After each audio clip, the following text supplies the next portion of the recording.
দশকের পর দশক যুদ্ধ, রক্ত আর সংগ্রামের পর অবশেষে 1949 সালে তারা একটি আধুনিক, স্বাধীন এবং সার্বভৌম রাষ্ট্র পায়, যার নাম দেওয়া হয় চায়না। মূলত হংকং এবং তাইওয়ান ছিল চীনের অন্তর্ভুক্ত, তাই চীনের নাম প্রকাশ করা হয় গ্রেটার চায়না। দিকে মাও সেদিন ঘোষণা করলেন যে নতুন চীনের জন্ম হয়েছে, আর এটাই ছিল রিপাবলিক অফ চায়না। চীন ছিল তখনও অত দরিদ্র, কিন্তু তাদের মধ্যে ছিল প্রত্যয়, ছিল আত্মবিশ্বাস এবং ছিল শিক্ষার আগ্রহ। আর এই বিপ্লবে চীনকে পরিবর্তন করে দেয়। কয়েক বছর বা কয়েক দশকের পরে চীন সারা বিশ্বের মধ্যে একটি রোল মডেল হয়ে দাঁড়ায়। সারা বিশ্বের একটি বৃহত্তর অর্থনৈতিক দেশ হিসেবে গড়ে ওঠে। সারা বিশ্বের একটি রাজনৈতিক উচ্চ মর্যাদা সম্পন্ন দেশ হিসেবে নিজেদেরকে পরিচিত করতে সমর্থ হয়। ভৌগোলিক দিক দিয়ে চীনের উত্তরে আছে রাশিয়া ও মঙ্গোলিয়া, পূর্বে জাপান ও কোরিয়া, দক্ষিণে আছে ভিয়েতনাম, মায়ানমার এবং লাওস। চীনে আজও 50টিরও বেশি ভাষা প্রচলিত, তবে রাষ্ট্রীয় ভাষা মান্ডারিন চাইনিজ। চীনেরা পরিশ্রমী, নিয়মপ্রেমী আর দেশপ্রেমে অটল। যাদের মন মানসিকতা একটাই, দেশ আগে ব্যক্তি পরে। আর যার ফলে চীনের মধ্যে দুর্নীতির পরিমাণটা অনেক কম, তার কারণে চীন এখন উন্নতির চরম শিখরে পৌঁছে গেছে। হংকং এবং মাকাও একসময় ইউরোপীয় শাসনের অধীনে ছিল, কিন্তু পরে চীন এক দেশ দুই ব্যবস্থা নীতি তাদের ফিরিয়ে নেয়। আজ হংকং নিজস্ব প্রশাসন চলে। চায়না এই কয়েক দশকে এতটাই উন্নতির চরম শিখরে পৌঁছে গেছে যে চীন আজ এক পরাশক্তির অর্থনৈতিক দেশ। আছে তাদের সামরিক দাপট, আছে তাদের প্রযুক্তিগত উন্নতি এবং উন্নয়ন, আছে তাদের উন্নত শিক্ষা ব্যবস্থা, উন্নত চিকিৎসা ব্যবস্থা।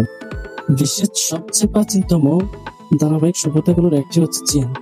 তখন ইউরোপের অনেক রাজ্যেরই জন্ম হয়নি। এদিকে চীন তাদের রাজ্য এবং আইন ব্যবস্থা খুব সুন্দরভাবে পরিচালিত করে। চীনের সবচেয়ে জনবহুল শহর হচ্ছে সাংহাই। এখানে 3 কোটি মানুষ থাকে, যেটা পুরো বাংলাদেশের জনসংখ্যার প্রায় 20 ভাগের সমান। চীনে আছে পৃথিবীর একমাত্র স্থাপনা যা মহাকাশ থেকেও দেখা যায়, যার নাম হচ্ছে চায়না গেট ওয়াল। এটি 21,000 বর্গ কিলোমিটার লম্বা। বিভিন্ন সময় বিভিন্ন রাজা এবং গোত্ররা এটি 2000 বছর সময়কাল ধরে এটি তৈরি করে। বিজ্ঞানীরা মহাকাশ থেকে চায়না গেট ওয়ালটি দেখতে পায়। এই গেট ওয়ালটি একটি ঐতিহ্যবাহী গেট ওয়াল। ভয়ঙ্কর ভয়ঙ্কর পাহাড়ের বুক ছিঁড়ে এই গেট ওয়ালটি প্রায় 21,000 বর্গ কিলোমিটার দৈর্ঘ্যের আকৃতিতে তৈরি করা হয়েছে। চীনে বিশ্বের সবচেয়ে বড় সিসিটিভি নেটওয়ার্ক আছে, প্রায় 70 কোটির বেশি ক্যামেরা 24 ঘন্টা নাগরিকদের পর্যবেক্ষণ করে থাকে। হ্যালো বন্ধুরা, আপনারা কি জানেন চায়নাদের ইন্টারনেট আলাদা? অর্থাৎ আমি বলতে চাচ্ছি, তুমি আমি গুগল, ইউটিউব, ফেসবুক ব্যবহার করে থাকি, এমন অন্যান্য অ্যাপস ব্যবহার করে থাকি, কিন্তু চীনে এগুলো ব্লক। অর্থাৎ চীনে শুধুমাত্র চীনা অনুমোদিত অ্যাপস গুলো, চীন রাষ্ট্রের অনুমোদিত তাদের নিজস্ব অ্যাপস গুলো পরিচালিত হয়। অর্থাৎ ফেসবুক, গুগল, ইউটিউবের যে কাজগুলো আমরা করে থাকি, তারাও তাদের নিজস্ব অ্যাপস গুলো দিয়ে ওই কাজগুলো করে থাকে। চায়নারা ব্যবহার করে থাকে মিচ্যাট অ্যাপস, বাইদু, ইউকু, উইবু, এই সকল অ্যাপস গুলো তারা ব্যবহার করে থাকে। সম্মানিত প্রিয় শ্রোতা, আমাদের ভিডিওগুলো যদি আপনাদের ভালো লাগে থাকে তাহলে ডান পাশে সাবস্ক্রাইব বাটন একটি সাবস্ক্রাইব করে দিন। আচ্ছা, এদিকে চীনে আছে বিশ্বের সবচেয়ে বড় হাই স্পিড ট্রেন নেটওয়ার্ক।